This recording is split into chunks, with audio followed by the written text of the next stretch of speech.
Hola a todos, bienvenidos. En este video vamos a hablar sobre una herramienta fundamental en la programación, las estructuras condicionales. ¿Alguna vez te preguntaste cómo la computadora puede tomar decisiones? Por ejemplo, ¿cómo hace un programa para saber si una persona puede votar, si una puerta se debe abrir o si una alarma se debe activar? Todo esto es posible gracias a las estructuras condicionales. Hoy vamos a ver cómo funcionan en el lenguaje C, cómo implementarlas correctamente, cómo hacer los diagramas de flujo, cuándo conviene usar cada una de ellas, el if, el else o el switch. Y lo más importante, vamos a ver cómo estas decisiones lógicas se aplican en problemas reales. Aquí podemos ver cómo se representa esta estructura de decisión en un diagrama de flujo. Este diagrama de flujo es parte del diagrama de flujo completo de nuestro sistema. Ya vamos a ver cómo lo podemos implementar en un problema real más adelante. Nosotros tenemos nuestro programa que viene ejecutándose. Recuerden que esto se ejecuta en forma secuencial, es decir, un bloque después de otro. Si esto forma parte de un programa más grande, vamos a ver que el programa se va a ir ejecutando. Cuando llegue a este símbolo de decisión, tiene dos caminos para seguir, ¿sí? En este vamos a ejecutar una condición, ¿sí? Una pregunta. Esa pregunta tiene dos valores. ¿Por qué dos valores? Porque seguimos trabajando, por supuesto, en lógica binaria, ¿sí? La respuesta a esta pregunta es verdadero o falso. Independientemente de lo que yo pregunte, solo tenemos esas dos respuestas, ¿sí? En caso de ser verdadera la respuesta, el- la estructura de la decisión sigue el camino del sí. Viene ejecutándose nuestro programa. Llegamos, entonces, al bloque de decisión. En este bloque de decisión tenemos una condición escrita. Esta condición escrita será como una pregunta y de la cual tendrá estas dos respuestas, ¿sí? La respuesta por el sí y la respuesta por el no. En el caso que la respuesta sí sea sí, el programa continúa por esta rama de nuestro diagrama de flujo. Y en el caso de que sea no, continúa por esta otra rama. Es decir, tenemos la primera bifurcación de nuestro programa. Nuestro programa tiene ahora dos caminos distintos para continuar. Cada uno de esos caminos tendrá su propio código, sus propias instrucciones que ejecutar y dependerá qué camino sigue a partir de cómo se cumple o no esta condición que estamos poniendo en el símbolo de decisión. Veamos ahora cómo podemos implementar esto en un problema real. Supongamos que tenemos que ingresar por teclado un número y determinar si este número es positivo o negativo. Una vez que lo determinemos, debemos imprimir en pantalla el resultado. Fijémonos este diagrama de flujo. Aquí tenemos el inicio, como habíamos hablado en su momento, que es el que le da comienzo a nuestro programa. Después tenemos otro bloque en donde nosotros declaramos las variables. ¿Qué quiere decir que declaramos las variables? En este bloque nosotros vamos a enumerar todas estas variables, todos estos espacios de memoria, todos estos lugares que necesitamos para guardar los datos intermedios de nuestro programa. En este caso, si nosotros vamos a ingresar un número por teclado y después vamos a verificar y vamos a trabajar con ese número, vamos a necesitar almacenarlo en algún lado. Por eso declaramos la variable número.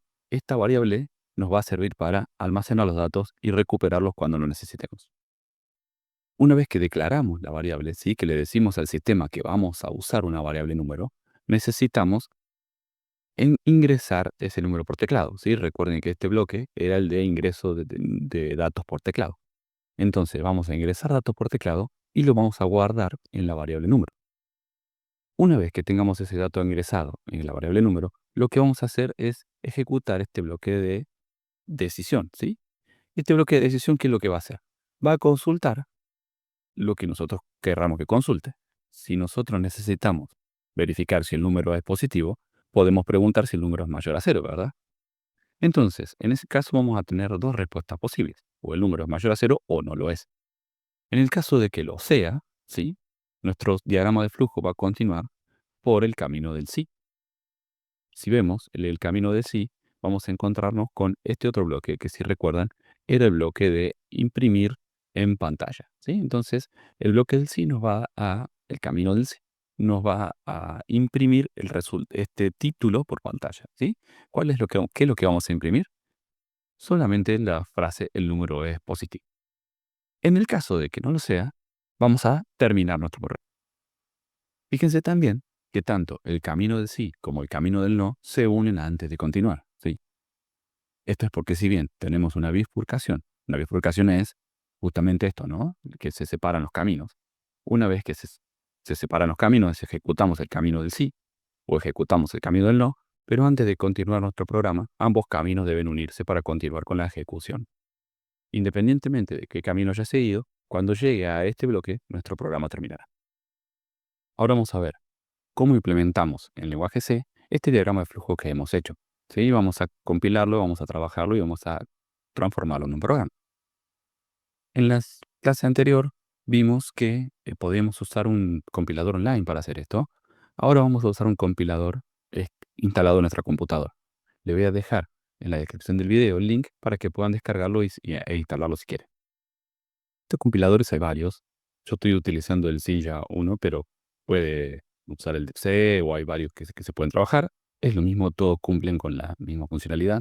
Por supuesto que hay programas más complejos como el Visual Studio y demás, pero estos programas para trabajar y para hacer nuestros primeros programas justamente de computadora están bien, ¿sí?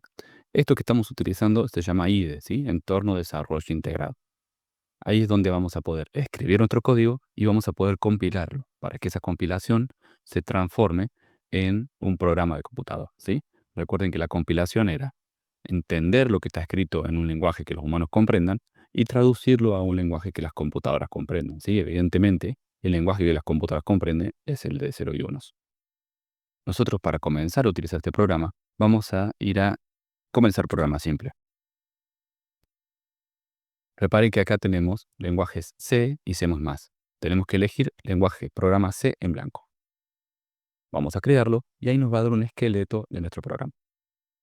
Fíjense que esto nos lleva pocas líneas de trabajar, ¿sí? Pocas líneas de código. La línea de código nos podrá decir algo de la complejidad del programa que estamos trabajando. La primera línea de código que tenemos dice include stdio.h. Esta es una línea que tenemos que incluir siempre, porque esta línea nos permite trabajar con las bibliotecas que ya tiene por defecto el C, ¿sí? La instalación del lenguaje C. Entonces, esta línea en concreto nos va a permitir trabajar con el teclado y con el monitor. Más adelante vamos a entender de qué se tratan estas bibliotecas, por qué las incluimos y cómo las incluimos. Ahora tenemos que tener presente que si no incluimos esta línea, nuestro programa no va a funcionar. La siguiente línea es justamente de la función main. La función main es la función principal de nuestro programa. Todo nuestro programa en C tiene una función con el nombre main. Entre paréntesis, ven al argumento de la función. Estos argumentos son parámetros que uno le crea a la función. Cuando nosotros elegimos crear programa en blanco en el Silla, nos pone por defecto estos argumentos que podemos ver en esta línea, ¿sí? Estos argumentos de aquí no necesariamente son necesarios en todos los compiladores, ¿sí? Cuando ustedes pongan crear programa, esta línea se va a crear sola. Por lo tanto, déjenla como está. Luego vamos a hacer la declaración de la variable, ¿sí? Recuerden que teníamos que almacenar este número, ¿sí? Teníamos que almacenar este dato que nos llegaba por el teclado, lo tenemos que guardar en algún lado para que nuestro programa lo pueda usar después. Entonces, vamos a reservar un espacio de memoria de tipo entero, ¿sí? Paso siguiente, queremos imprimir simplemente una instrucción, ¿sí? Simplemente un título que diga ingrese un número, ¿sí? ¿Por qué? Para que el usuario del programa pueda determinar que tiene que ingresar un número. Luego, recuerden que la función scanf lo que hacía era leer desde un teclado y guardarlo, ¿sí? Donde le indiquemos. En este caso, estamos indicándole que lo guarde en la variable número, ¿sí? Luego de eso, ahora sí el condicional. Fíjense que empieza a aparecer la palabra if. La palabra if de sí en inglés es lo que nos ejecuta esta pregunta que estamos diciendo no. Si el número es mayor a 0, entre llaves vamos a tener el camino del sí. Entonces imprimimos el número es negativo. El camino del no, como no tenemos ningún bloque en nuestro diagrama de flujo, como no teníamos ningún bloque ahí, directamente no lo escribimos. Pero sabemos que está, ¿sí? Está, pero no tiene nada que ejecutarse si la respuesta es negativa. Entonces, ¿qué es lo que está haciendo nuestro programa en este caso?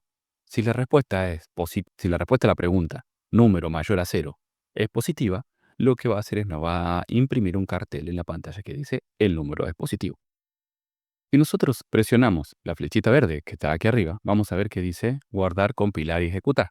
Si la presionamos, nuestro sistema va a compilar este código y nos va a aparecer una ventana como esta que aparece aquí, ¿sí?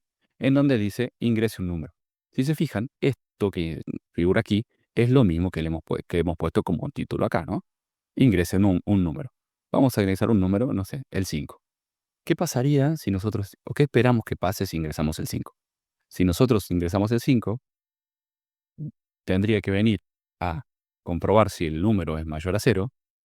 ¿El 5 es mayor a cero? Sí, claro que lo es. Entonces, nos tendría que imprimir el número de positivo, ¿sí? Nos imprimió el número de positivo. Como podemos ver, nuestro sistema ha terminado, ¿sí? No tengo más nada que hacer. Si yo presiono una tecla, se cierra esta ventana. Ahora bien, voy a repetir el ejercicio, pero colocando un número negativo, ¿sí? ¿Qué número podemos poner? Bueno, pongamos un -8. Si yo coloco un -8, ¿qué esperaría que haga mi programa? Preguntaría si el número es mayor a cero. Si el número es mayor a cero, en este caso no, entonces directamente termina el programa. Bien, terminó el programa, no nos contestó nada, ¿sí? Este es nuestro primer ejercicio con condicionales en C. Veamos ahora otro ejemplo en el cual colocamos una tarea para hacer en el camino del no, ¿sí? Ya teníamos en el camino del sí que nos imprimía que el número era positivo, ahora vamos a decirle en el camino del no que nos imprima que el número es negativo. De esta forma ya vamos a tener contenido y ejecuciones en ambos caminos, ¿sí? Entonces, veamos ahora y le vamos a pedir que nos imprima si el número es negativo o es positivo. ¿Cómo sería el diagrama del flujo? Sería algo así. Fíjense que es muy similar al anterior. Teníamos el inicio, teníamos el mismo número en donde el misma variable donde vamos a guardar nuestros datos. Teníamos este bloque de decisión. Este bloque de decisión en el ejemplo anterior tenía solamente este camino, ¿sí? El camino del sí. Bueno, ahora le agregamos este otro camino, este otro bloque, en donde vamos a ponerle una salida por pantalla que nos diga si el número es negativo. ¿Cómo escribimos esto en lenguaje C? Lo vemos ahora. Fíjense que le hemos agregado solamente 3 líneas de código a nuestro código, ¿sí? A nuestro código anterior. Eh, Apareció esta palabra, ¿sí? Else. Esta palabra nos define este camino del no. Entonces, si si el camino que tengo que seguir es el camino del sí, vamos a trabajarlo sobre esta primera línea, ¿sí? Entonces colocamos if, abrimos llave, ponemos todo lo que sea el camino del sí, cerramos esta llave. Si necesitamos definir el camino del no, tenemos que usar esta otra palabra, else, ¿sí? Esta otra palabra es si no, ¿sí? Si hago esto, si no, hago esto. Entonces, entre llaves también coloco este número negativo. Entonces, de esta forma hemos definido los dos caminos, ¿sí? El camino del sí nos va a decir este número es positivo, el camino del no nos va a decir este número es negativo. Lo volvemos a probar y vemos que ingresamos un número, ingresamos el 5, el número es positivo. Cerramos la ventana, volvemos a ejecutarlo, ingresamos un número, ahora colocamos el -8, como habíamos hecho antes, y vamos a ver que nos va a decir el número es negativo. De esta forma, tenemos un programa en donde hemos definido una estructura de condición, un condicional. Este condicional tiene dos respuestas posibles, el sí y el no, y le hemos dado tareas para hacer en cada una de estas condiciones, ¿sí? Recuerden que esto no necesariamente tiene que ser imprimir en pantalla. Vamos a ver y lo vamos a trabajar más adelante cuando veamos Arduino u otro tipo de programas más complejos, que este tipo de decisiones lo necesitamos para resolver cualquier tipo de situación en nuestro código.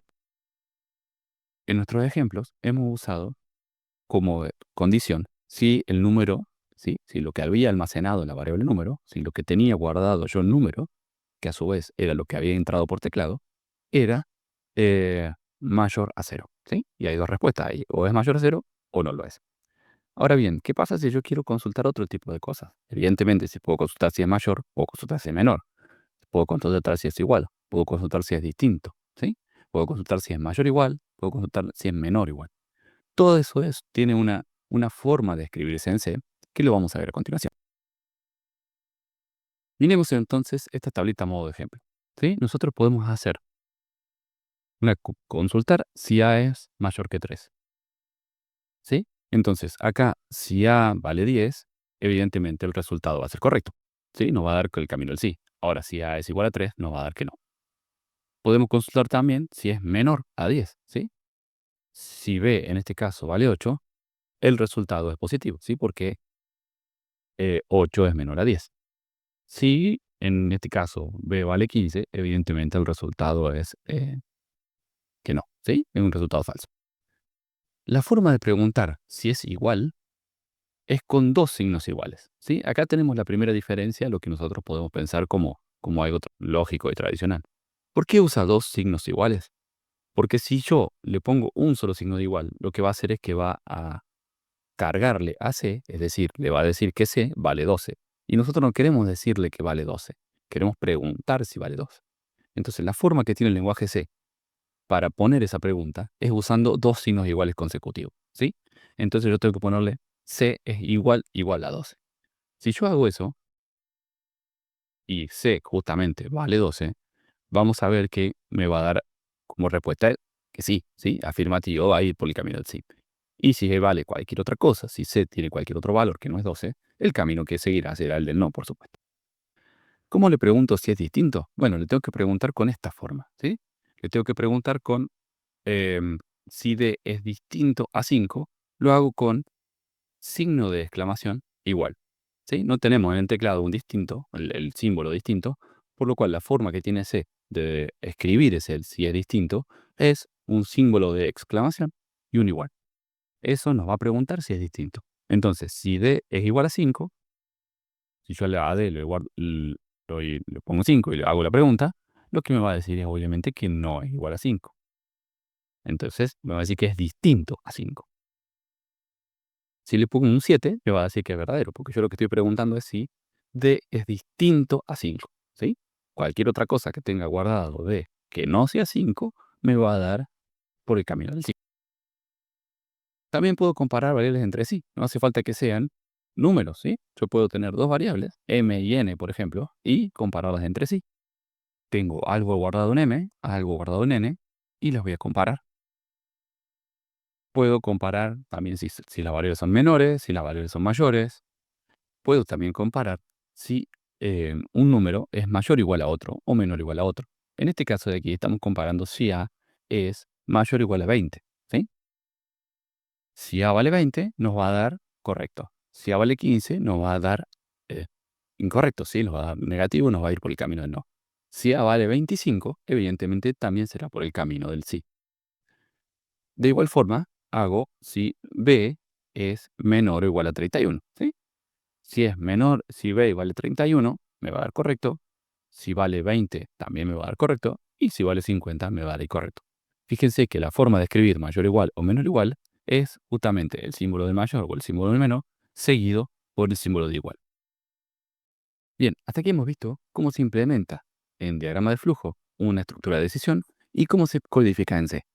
Vamos ahora a trabajar un poquito más en programas un poquito más complejos. ¿Recuerdan el que habíamos hecho del triángulo en el video anterior? Les voy a dejar por ahí el link y el acceso al video como para que puedan entrar o recordarlo, ¿sí? Cuando vimos algoritmos, vimos eh, cómo crear el algoritmo para calcular el área de un triángulo. Bueno, ¿qué pasa si nosotros hicimos ese algoritmo, lo programamos y demás, y ahora el usuario le pone 0 a uno de los valores, ¿sí? Le pone 0 a la base, por ejemplo, o 0 a la longitud. Cuando nosotros vayamos a hacer nuestro algoritmo y vamos a multiplicar 0 por el otro valor, nos va a dar que la base es 0, ¿sí? Cuando nos debería haber dado en realidad que el usuario se equivocó al ingresar el número. ¿Por qué? Porque no existe un triángulo con una base 0, no es un triángulo. Entonces, deberíamos haberle dado al usuario un mensaje de error. Lo que vamos a hacer ahora es usar los condicionales para darle ese mensaje de error al usuario. Entonces, este sería nuestro diagrama de flujo modificado de el programa que calcula el área de un triángulo, pero ahora considerando si la base es cero, ¿sí? Si el dato de la base es cero. Fíjense, volvemos a tener, obviamente, el inicio de nuestro programa. Tenemos este bloque en donde definimos qué variables nos va a hacer falta, ¿sí? Qué espacio de almacenamiento nos va a hacer falta. Nosotros vamos a tener que entrar por teclado, obviamente, la base, vamos a tener que entrar por teclado de altura y vamos a calcular el área. Cada uno de esos tres elementos necesita un lugar donde almacenarlo, ¿sí? Entonces vamos a definir esas tres variables. Vamos a imprimir en pantalla, ¿sí?, un título. Este programa calcula el área de un triángulo.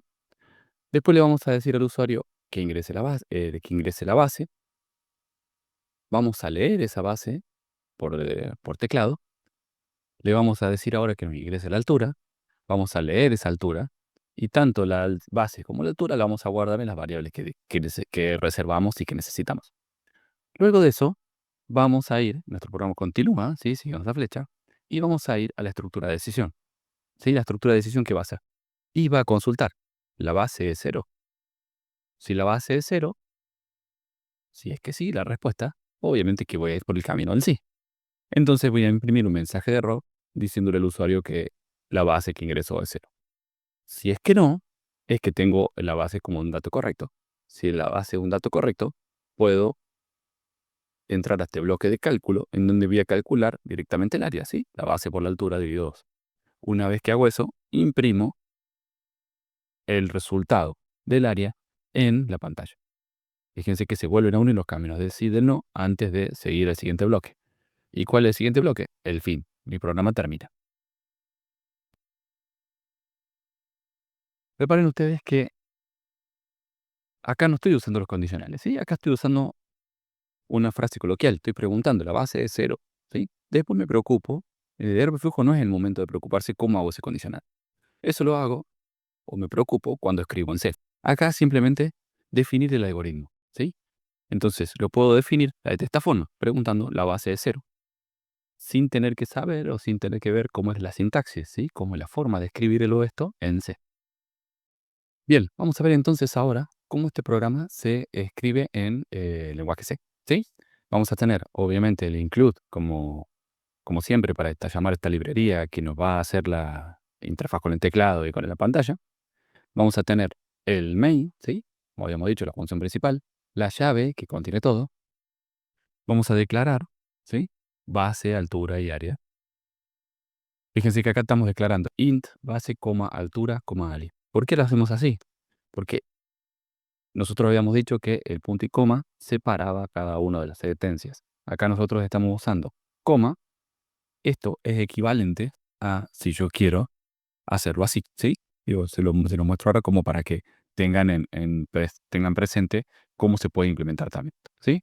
Yo podría hacer esto así, podría volver a poner un punto y coma acá, podría hacer esto, y acá estoy diciendo que int, que la base y la altura y el área son todos variables del tipo int, ¿sí? Lo estaba haciendo lo mismo lo estaba haciendo cuando yo lo tenía todo puesto en un solo renglón. Estaba separando por comas y era una forma abreviada de escribirlo. Pero es totalmente equivalente. Son tres variables que yo estoy definiendo, cada una con su nombre y cada una con su tipo, ¿sí? Esta es del tipo int. Ya vamos a ver qué significa esto que sea de tipo int más adelante. Tenemos este print, que este print nos daba el el título que nosotros hacíamos implementar, ¿se acuerdan? Íbamos a decir que nosotros teníamos un título que decía más o menos qué hacía este programa. Bueno, este programa calcula el tiempo. Por supuesto que esto es totalmente arbitrario y yo puedo poner entre comillas lo que yo tenga ganas y eso será el título del programa. Después acuérdense que este barra n era para hacer un enter y le vamos a decir que ingrese la base del triángulo. Esa base la vamos a leer de esta forma, ¿sí? %d, que me lee los tipos enteros, ampersand, base, para que la guarde en la variable base. Vamos a pedirle que ingrese la altura, vamos a guardarla en la variable altura, y acá entramos a comparar, ¿sí? Vamos a usar la estructura de decisión. Acá estamos preguntando si la base es igual a 0, ¿sí? Acuérdense lo que hablamos recién, de que yo para preguntar si es igual tengo que poner 2 veces el símbolo igual. Abro una llave, adentro de esa llave yo voy a colocar el camino del sí, ¿sí? El camino del sí que me dice, error, la base es 0. Si no hace el camino del sí, puede hacer el camino del no, ¿sí? El camino del no, ¿cuál es? El else. El else abre y cierra su llave también. Entonces, si no es 0, tengo que hacer la cuenta, ¿sí? Entonces, ¿cómo hago la cuenta? Bueno, como habíamos usado el algoritmo del video anterior, ¿sí? Base por altura dividido 2. Una vez que hago eso, imprimo la base en la pantalla. Fíjense que imprimir la base, imprimir algo en pantalla, imprimir una variable en pantalla, tiene alguna particularidad en C, ¿sí? Yo escribo entre comillas de lo que quiero escribir y coloco un por ciento de. Cierro las comillas, pongo una coma y pongo la variable que quiero imprimir, ¿sí? ¿Esto qué hace? Hace que cuando se quiere imprimir la variable, lo que va a pasar es, cuando se quiere imprimir esta línea, cuando mi programa llegue al por ciento de, lo que va a hacer es reemplazar este por ciento de por lo que tenga la variable área, ¿sí? Es medio complejo acordarse de eso, pero es simple, ¿sí? Una vez que me acuerdo, no me voy a olvidar que tengo que hacer esto. Tengo que poner un por ciento de y afuera de las comillas una coma y la variable que quiero imprimir. Si le damos compilar a este sistema y lo ejecutamos, vamos a ver que nos trae esta ventana. Esta ventana que dice, este programa calcula el área de un triángulo. Si recordamos, esto es el título que nosotros le habíamos pedido que genere aquí. Una vez que hace eso, nos dice ingrese la base, ¿sí? La base es el dato que le estamos pidiendo al usuario que ingrese. Voy a ingresarle 10 de base. Le doy en Enter, ingrese la altura, le voy a dar un 20 y me dice que la superficie es 100, ¿sí? 10 por 20 dividido 2. Ahora bien, ¿esto qué hizo? Hizo el camino, cuando fue recorriéndolo, llegó al if, preguntó si la base era 0, la base no era 0, entonces se fue al else, en el else se calculó el, el área y ahí la muestra. Ahora, ¿qué pasa si yo, y ahí termina el programa, ¿no? ¿Qué pasa si yo ahora lo vuelvo a ejecutar, pero en lugar de ponerle em, la base en un valor, le pongo 0 y le vuelvo a poner 20 en la altura? Fíjense que me dice error, la base es 0. ¿Por qué es esto? Bueno, obviamente lo hace porque estamos yendo por el camino del sí. Y está preguntando, ¿la base es 0? Sí, es 0. Bueno, entonces hago lo que está dentro de ese bloque. ¿Qué está dentro de ese bloque? Esto, imprimir el error. En el caso anterior, lo que estaba adentro me dio, la base era 0. No, no era 0 porque yo le coloqué un valor. Entonces se fue al bloque else. En el bloque else, lo que tiene adentro es el camino del no. Entonces calcula el área y la muestra, ¿sí? De esa forma estamos complejizando nuestro programa del triángulo. Yo creo que la mejor forma en que se puede comprender este tema de condicionales es primero viendo muchos ejemplos y después metiendo mano, trabajando y generando nuestro propio programa. Entonces, vamos a ver uno más ahora, en donde le vamos a agregar una complejidad más. ¿Qué pasa si yo hice una pregunta y depende de la respuesta, quiero hacer otra pregunta? ¿Sí? Entonces, lo vamos a ver con un cálculo de edades, por ejemplo. Entonces, vamos a ver cómo se anidan estas estructuras condicionales, ¿sí? Yo puedo poner un if adentro de otro if. Bien, ahora vamos a ingresar dos edades, ¿sí? De dos personas distintas por teclado y vamos a determinar cuál es la persona que tiene mayor edad. Si las dos personas tienen la misma edad, también lo vamos a determinar. Para ello, vamos a ver que necesitamos utilizar estos condicionales anidados, ¿sí? Vamos a usar un if adentro de otro. Veamos entonces cómo podemos escribir y cómo podemos desarrollar nuestro diagrama de flujo, ¿sí? Para ver el algoritmo que tenemos que usar. Después de que hagamos el algoritmo, vamos a ver cómo lo podemos implementar ese. Obviamente que lo primero que tengo que hacer es iniciar mi programa. Una vez que lo inicie, voy a necesitar declarar las variables, ¿sí? ¿Qué variables voy a usar? Y bueno, supongamos que voy a guardar una edad en la variable A y otra edad en la variable B. Una vez que haga eso, tengo que ingresarlas por teclado.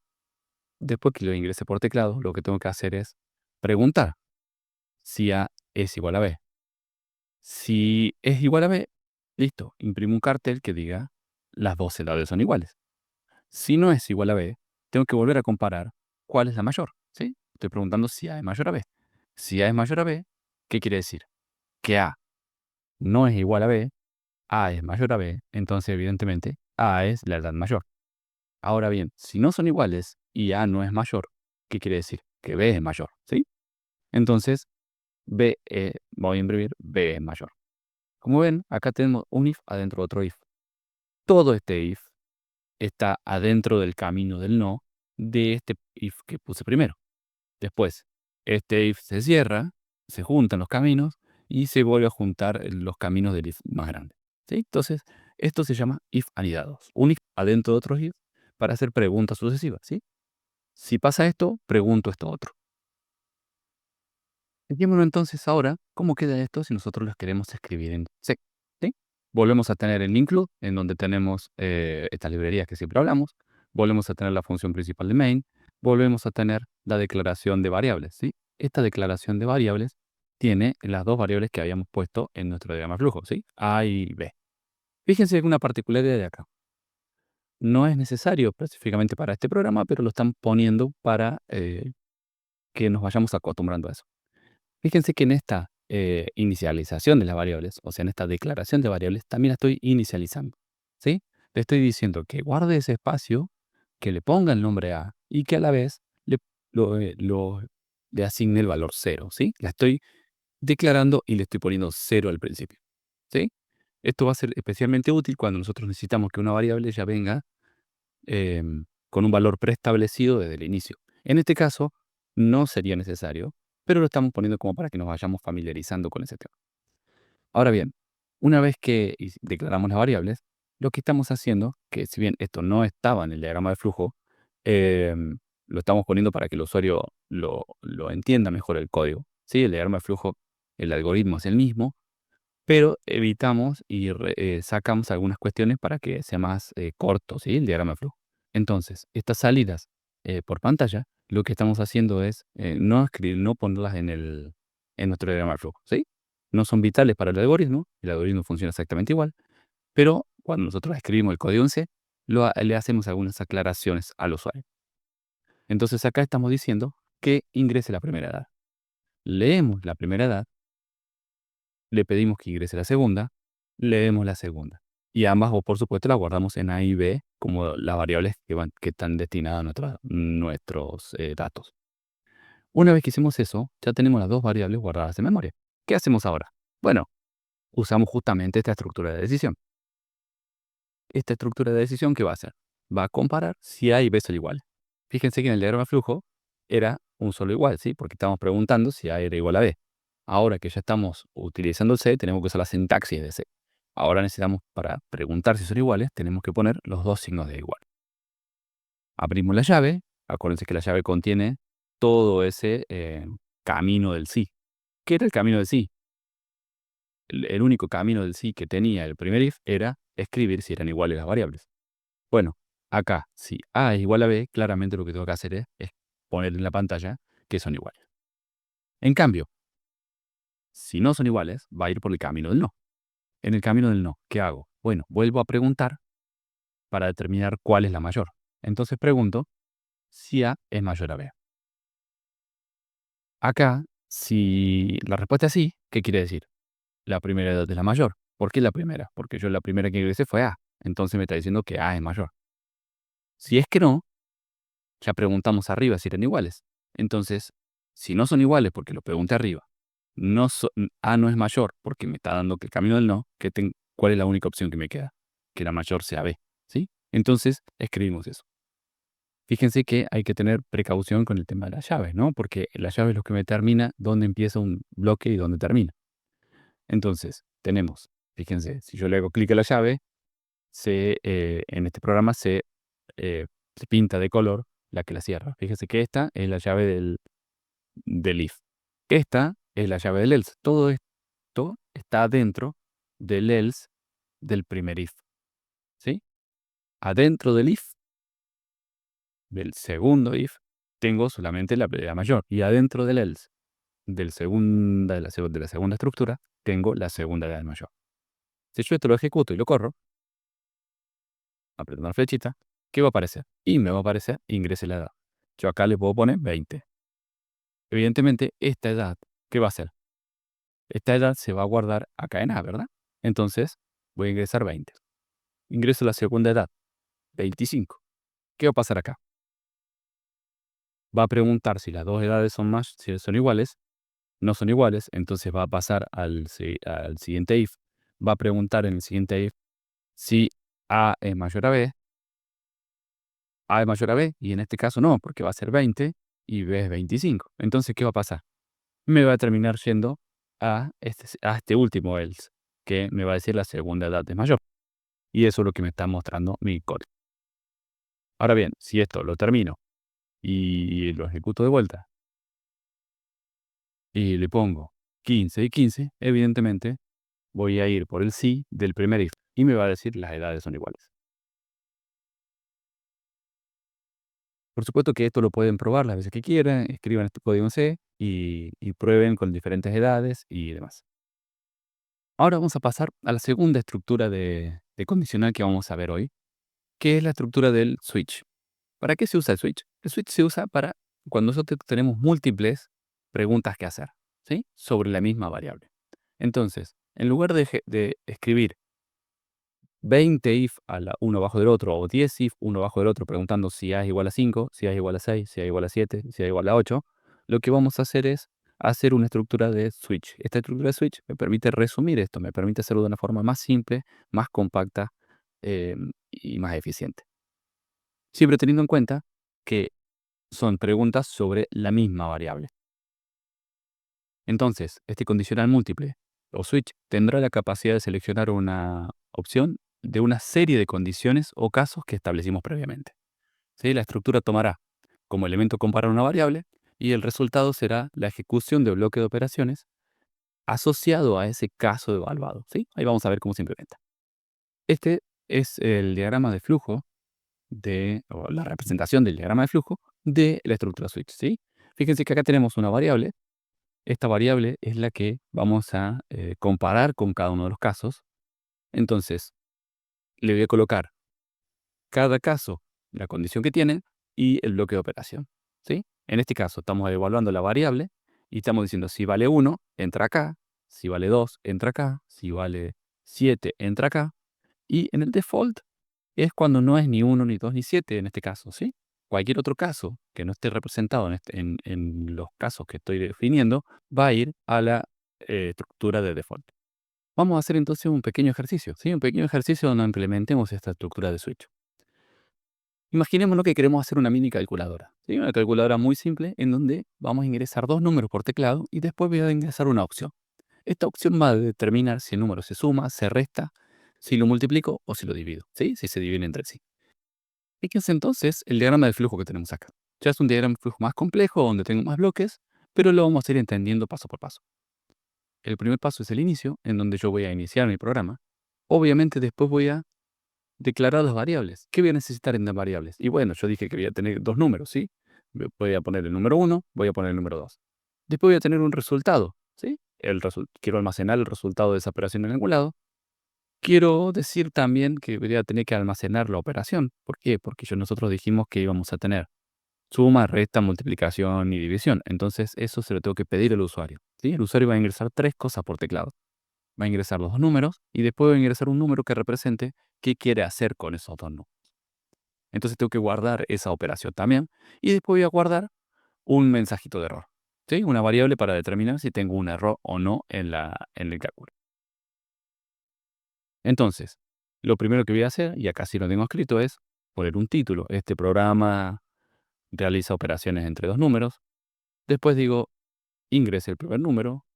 Ese primer número lo leo y lo guardo en la variable n1. Le voy a decir que ingrese el segundo número.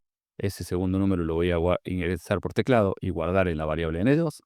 Y después le voy a poner un título al usuario en donde diga, ingrese la operación a realizar. ¿Sí? 1 para la suma, 2 para la resta, 3 para para la multiplicación y 4 para la división. ¿Qué voy a hacer con ese número que me ingrese el usuario? Lo voy a guardar en la variable OP. ¿Sí? La variable OP en la que voy a guardar la operación que quiero hacer. Ahí es donde entro en la estructura switch. ¿Qué hace la estructura switch? Según la variable OP, según el valor que tenga la variable OP, ¿qué va a hacer? Va a, si es 1, va a hacer que res sea igual a n1 más n2, o sea, voy a sumarlo. Si es 2, voy a hacer que res sea n2 menos n1, lo voy a restar. Si es 3, voy a hacer que res sea igual a n1 por n2. Si es 4, voy a hacer que res sea igual a n1 sobre n2. ¿Qué pasó si ingresó cualquier otra cosa? ¿Sí? Yo le dije que ingrese 1, 2, 3 o 4 para hacer las operaciones.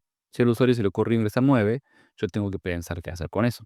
Bueno, entonces ahí, si ingresa cualquier otra cosa que no es ni 1, ni 2, ni 3, ni 4, se va a el caso de default, ¿sí? El caso de por defecto.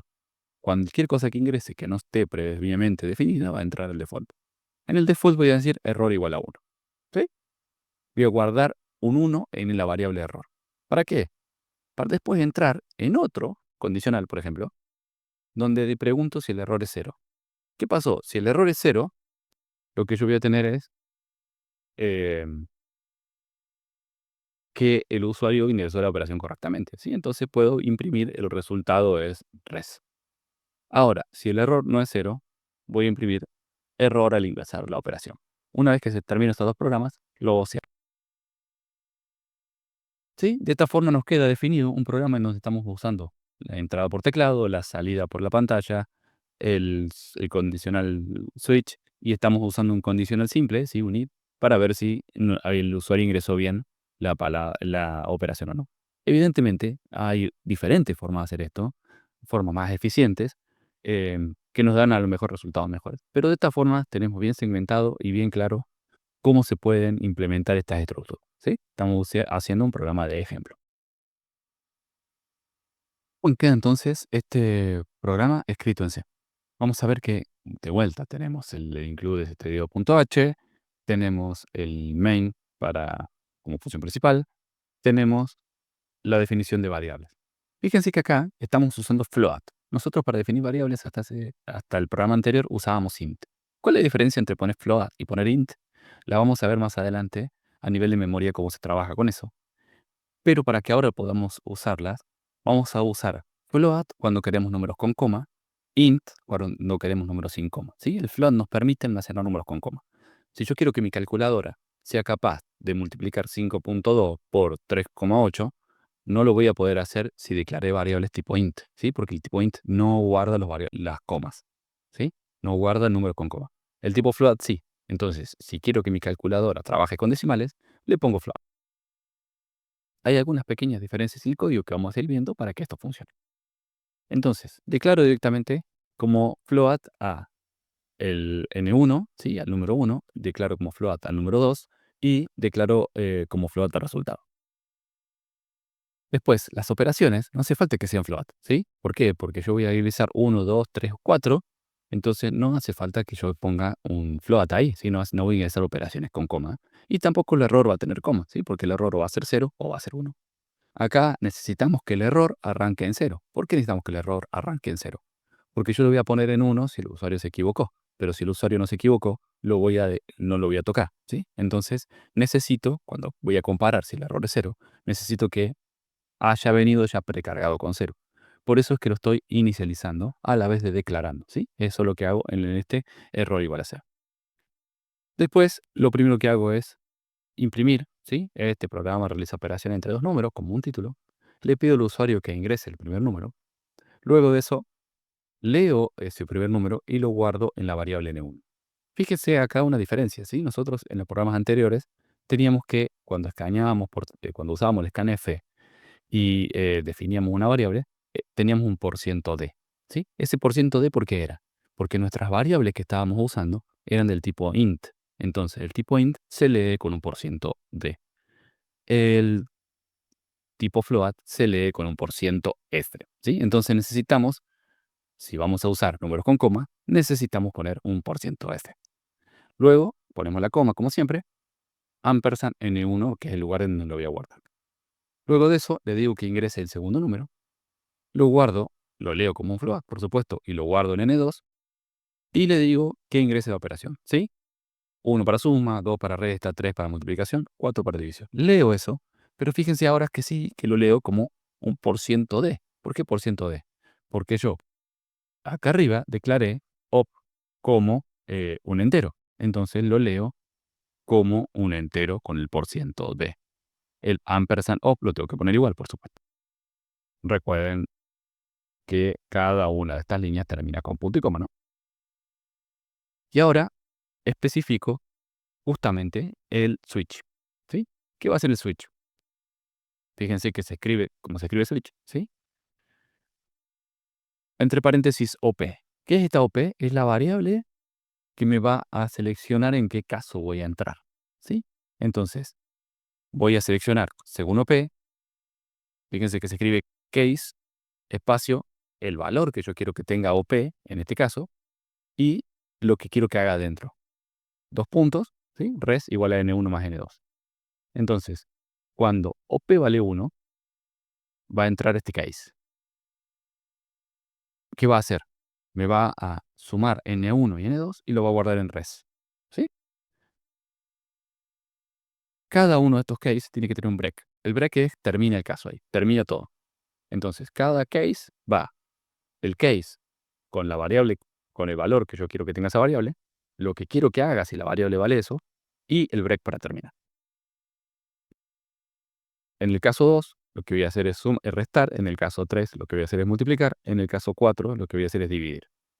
Y en el default, ¿se acuerdan que era si no pasaba nada? ¿Sí? Si el usuario ingresó cualquier otro valor que no es que estaba previsto, o los que estaba previsto, ¿sí? Si no ingresó 1, 2, 3 o 4, lo que va a pasar es que voy a poner la variable error en 1. Y ahí termina mi switch, ¿sí? Después del switch tengo un valor en res. Si colocó el 1, el 2, el 3 o el 4, voy a tener el valor en res que corresponde a la operación que seleccionó. Y voy a tener en error va a ser igual a 1 si la variable que puso no correspondía a una operación. Una vez que haga eso, vuelvo a preguntar con otro if, ¿sí? ¿Se acuerdan en el diagrama de flujo? Teníamos ese otro if que me decía si el error era igual a 0, ¿qué quiere decir? Que apretó el 1, el 2, el 3 o el 4, ¿sí? Entonces, coloco el resultado de la operación es %f porque float res. Ahora bien, si no es 0 el resultado del error, ¿qué quiere decir? Que entró acá el default. Entonces, ¿qué tengo que imprimir? No tengo un resultado porque no hizo ninguna operación. Entonces, ¿qué pongo? Bueno, error en la operación, ¿sí? Entonces le estoy diciendo a mi usuario que se equivocó en lo que ingresó.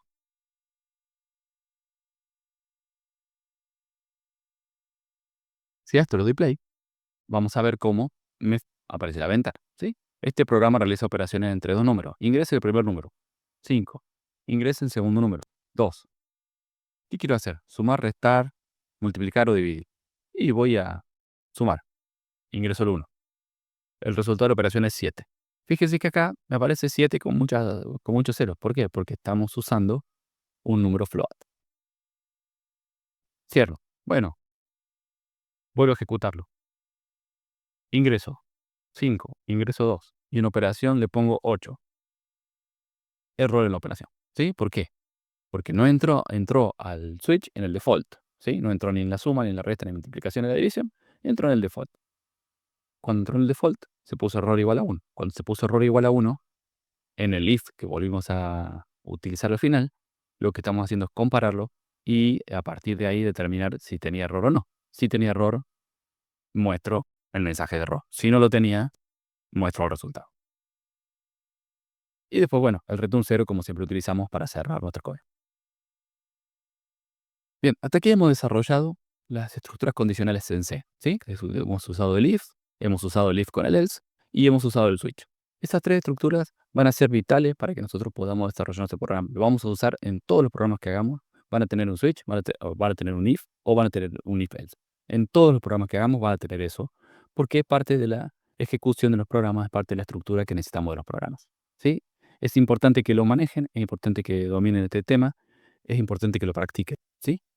Entonces, trabajen sobre esto, hagan ejercicios, vayan resolviendo lo que tienen en la guía y demás, porque les va a ser vital esta práctica para resolver el if, el else y el switch. A partir de aquí, en cada desarrollo que vamos haciendo, en cada programa que vamos trabajando, vamos a tener que incluir este tipo de estructuras, ¿sí? No es que la vamos a ver y la vamos a dejar olvidada. Esto va a ser incremental. Cada vez que vayamos complejizando nuestro programa, cada vez que vayamos trabajando con cosas más complejas, vamos a tener que incluir todas las estructuras que estuvimos trabajando hasta recién. Entonces, desarrollen esta primera habilidad de trabajar con la estructura if y el switch y avancemos en lo resto. Cualquier duda que les surja al video, cualquier inquietud que tengan, déjenla en los comentarios, así se la puedo responder, ¿sí? En cuanto puedo se la respondo y de esa forma, bueno, se sacan las dudas que tienen más allá de las otras instancias para sacárselas. Bueno, sinceramente espero que se haya entendido, espero que no sea demasiado complejo la explicación del if y del switch, y nos vemos la próxima.